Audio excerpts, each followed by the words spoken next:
یا اللہ، یا محمد، یا علی، یا فاطمہ، یا حسن، یا حسین، یا وارث، اللہم صلی علی محمد وعلی آل محمد مبارک وسلم۔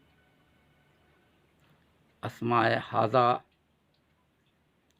میں اسم اللہ ذات ہے اور باقی اسم اعظم ہیں۔ اعلان نبوت کے پہلے حضور پرنور رسول مقبول صلی اللہ علیہ وسلم کی مکی زندگی میں اخلاقیات اور عزلت نشینی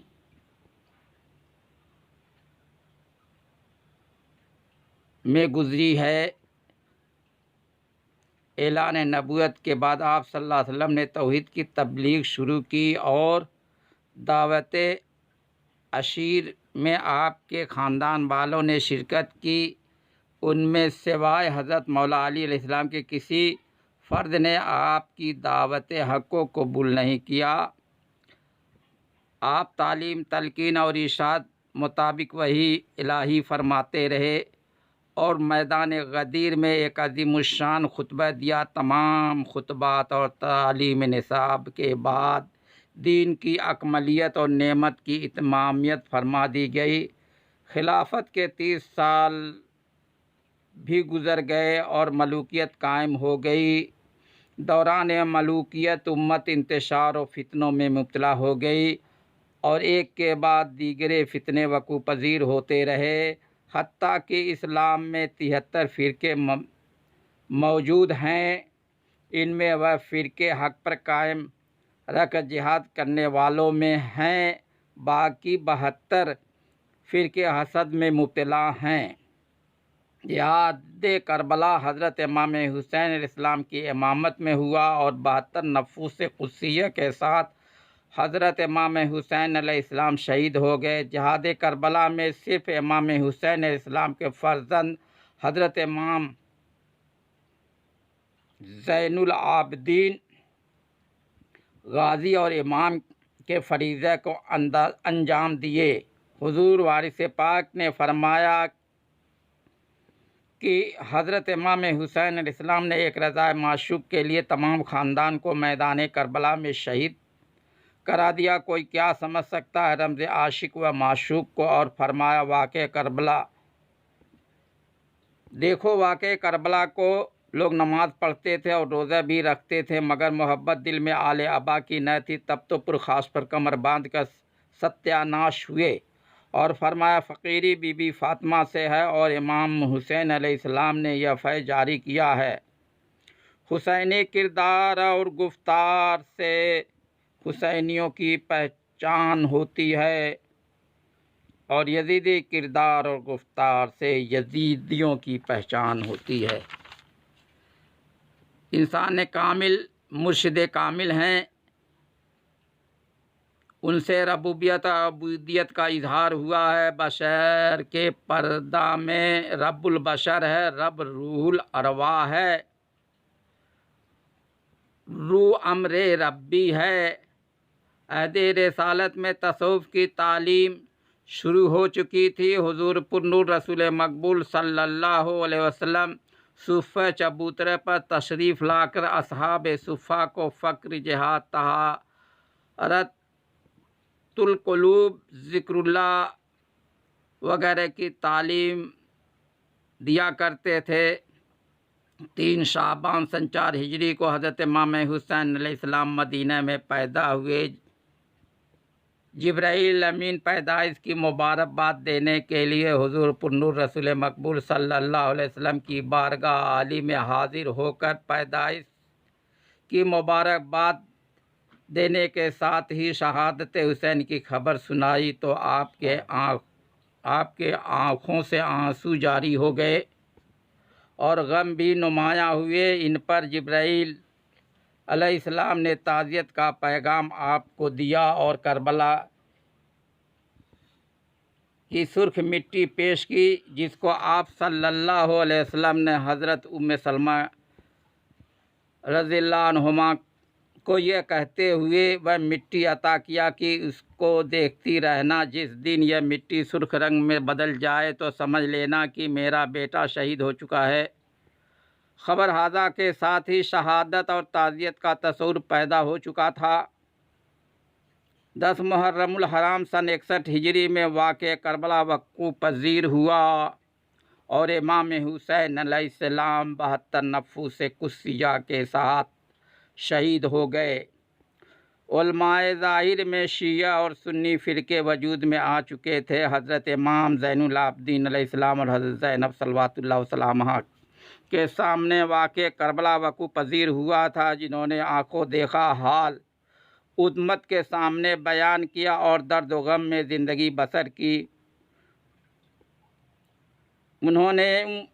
انہی سے تحریک کربلا کی حقانیت عیاں ہوئی، جو تعزیہ داری کی شکل میں موجود ہے۔ اسی زمانے سے مظاہرہ حق ہوتا آ رہا ہے۔ کوفی اور شامی کے کردار اور گفتار کتابوں میں مذکور ہیں۔ یزید بادشاہ ظالم نے علماء ظاہر سے امام حسین علیہ السلام کے قتل کا فتویٰ لے لیا تھا۔ قتل حسین میں کوفی اور شامی فوجیں شریک تھی۔ یزید بادشاہ ظالم نے بھی حضرت امام حسین علیہ السلام کے قتل کا آرڈر دے دیا تھا۔ شیعہ اور سنی کے عقائد اور فقہ میں فرق ہے۔ ان میں دونوں تعزیہ دار ہیں۔ مسلمانوں میں ایسے گروہ ہیں جو غیر تعزیہ دار ہیں، اور مسلمانوں میں ایسے گروہ ہیں جو تصوف کے مخالف ہیں۔ ان کا تجزیہ تصوف اور تعزیہ داری کے پیرا میں خود کر لے۔ حقیقت یہ ہے کہ تصوف اور تعزیت کی ایجاد عہد رسالت مآب صلی اللہ علیہ وسلم میں ہو چکی تھی، اور تصوف اور تعزیہ داری سے وابستگی انہی لوگوں کو ہے جو حسینی ہیں۔ ان کے مخالفین در حقیقت یزیدی ہیں، جو دنیاوی محبت و لالچ میں مبتلا ہیں اور حق تلفی اور ناانصافی سے باز نہیں آ رہے ہیں۔ عقائد کے ساتھ گفتار اور کردار کا جائزہ لینا ضروری ہے۔ کچھ لوگ مصلحت اندیشی کے تحت رسومات ادا کرتے ہیں، مگر حق پر قائم نہیں ہیں، اور وہ تعظیم و ادب سے بھی خالی ہے۔ دنیا اور دنیاوی مال و جاہ کے طلبگار ہیں، اور انسان نما ہوتے ہوئے جانور اور شیطان سے بدتر ہے۔ ایسے لوگ حاکم امیر بننے بیٹھے ہیں۔ ان کی چاپلوسی اور خوشامد میں عالم بے عمل مکار فقراء اور جاہل صوفیاء ہمتاً لگے ہوئے ہیں۔ حضور وارث پاک نے فرمایا کہ اگر سچی طلب ہے تو دستار مولویت کو طاق پر رکھ دو۔ طالب صادق مکر و فریب، ہیلہ جوئی، مصلحت اندیشی والوں کی پرواہ نہیں کرتا ہے۔ وہ حق پر قائم رہ کر حق کی آواز بلند کرتا ہے اور حق کی پیروی سے باز نہیں آتا ہے۔ ملامت اور مزاحمت کے وقت طالب صادق صبر و حق کا دامن نہیں چھوڑتا ہے، اور اس کی مدد اس کا وارث کرتا ہے جو سب کی مشکل میں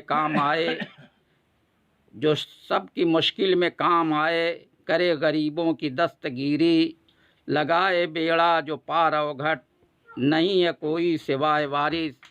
اسلامی سماج فرقوں میں بٹا ہے۔ ہر فرقہ دوسرے فرقے کو ناحق تصور کرتا اور خود حق پر تصور کرتا ہے۔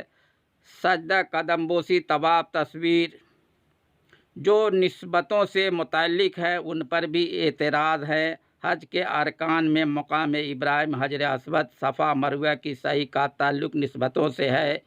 اسی طرح سے پنجتن پاک اور ان کے وارثین کی یادگاروں کا تعلق بھی نسبتوں سے ہے، جو شاعر اسلام ہیں اور مخصوص بندوں کی یادگاریں ہیں۔ ان کی تعظیم اور احترام دلوں کے تقویٰ میں شمار ہیں۔ جو حرام لقمے سے پیٹ کو بھرتے ہیں اور دل میں دنیا کی محبت رکھتے ہیں، وہی لوگ مذکورہ معاملات پر انگشت نمائی زیادہ کرتے ہیں۔ جو اہل تقویٰ ہیں وہ کبھی ایسی انگشت نمائی نہیں کر سکتے ہیں۔ اللہ اور اس کے حبیب کے درمیان عشق قائم چلا آ رہا ہے۔ مسلک عشق سے جن کی وابستگی ہے ان میں عاشقان اور سادات ہے، جن کی رفتار، گفتار اور کردار اور احوال پر انگشت نمائی نہیں کی جا سکتی ہے، اور نہ ان کی نسبت والی چیزوں پر انگشت نمائی کی جا سکتی ہے، مگر اہل فتنہ اور شر عقل کی میزان پر ان کو تولنے کی کوشش کرتے ہیں، جبکہ ان کو اپنے دل سے فتویٰ لینا چاہیے۔ دل غلط فیصلے نہیں کرتا، دل وہ دل ہے جو پاک صاف ہے، اسی دل میں اللہ کا ذکر اور محبت ٹھہرتی ہے۔ تارک الدنیا راس کل عبادت وحب الدنیا راس کل خطیئت، یعنی دنیا کا ترک تمام عبادت کی جڑ اور دنیا کی محبت تمام خطاؤں کی جڑ ہے۔ یہ حدیث نبوی ہے۔ حدیث نبوی الطہور نصف الایمان، یعنی طہارت نصف ایمان ہے۔ محبت خدا اور پاکی نہیں ہے تو کوئی عبادت قابل قبول نہیں ہے۔ اسلامی سماج میں ایک غلط بات مشہور ہو گئی ہے کہ ہم نماز روزہ کرتے ہیں مگر پیر فقیر کو نہیں مانتے ہیں۔ حقیقت تو یہ ہے کہ جس کا پیر نہیں اس کا دین نہیں ہے۔ اتباع پیر کا سلسلہ اتباع رسول تک پہنچتا ہے، اطاعت پیر کا سلسلہ اطاعت رسول تک پہنچتا ہے۔ تعزیہ داری محبت کے شاعر ہیں۔ حضور وارث پاک نے فرمایا کہ مخلوق خدا سے ہمدردی اور اچھا سلوک کیا کرو، صرف اس خیال سے کہ یہ خدا کے بندے اور اس کی صنعت کی یادگار ہیں، اس عمل سے تم کو خدا کی محبت نصیب ہوگی، اور یہی تصوف کی اصل ہے۔ نصاب تعلیم اور خطبات زمانۂ بادشاہت میں مرتب کیے گئے ہیں، جن کی وجہ سے امت محمدی میں فرقہ بندی ہوئی۔ ان میں کوئی فرقہ حسد سے خالی نہیں ہے، جبکہ تصوف اور تعزیہ داری کی ایجاد زمانۂ رسالت مآب میں ہو چکی تھی۔ تعزیہ داری میں تعزیت اور غم حسین مخصوص چیزیں ہیں، تصوف میں فقر، طہارت القلوب، ذکر، جہاد وغیرہ مخصوص چیزیں ہیں۔ تصوف کے سلسلے میں بیعت لینے اور خرقہ دینے کا دستور جاری ہے۔ تعزیہ داری میں درود خوانی، فاتحہ خوانی وغیرہ کا دستور جاری و ساری ہے۔ تعزیہ بنانا، تعزیہ کی زیارت کرنا اور زیارت کے لیے گشت کرانا اور مظاہرہ حق کے لیے علم شریف کا جلوس نکالنا سب جائز اور حق ہے۔ دینیات، ایمانیات اور اخلاقیات کے علم بردار کی یادگاریں بنانا اور ان کی زیارت کرنا حق ہے۔ حق کے محور حضرت مولا علی علیہ السلام ہیں۔ آپ سے طریقت و تصوف کی نہریں رواں دواں ہیں۔ ان میں جو غوطہ زن ہوتا ہے اس کا دل، عقل اور نفس پاک ہوتا ہے۔ تصوف میں تزکیہ نفس، تصفیہ قلب، تجلی روح وغیرہ ہیں۔ یا وارث یا وارث یا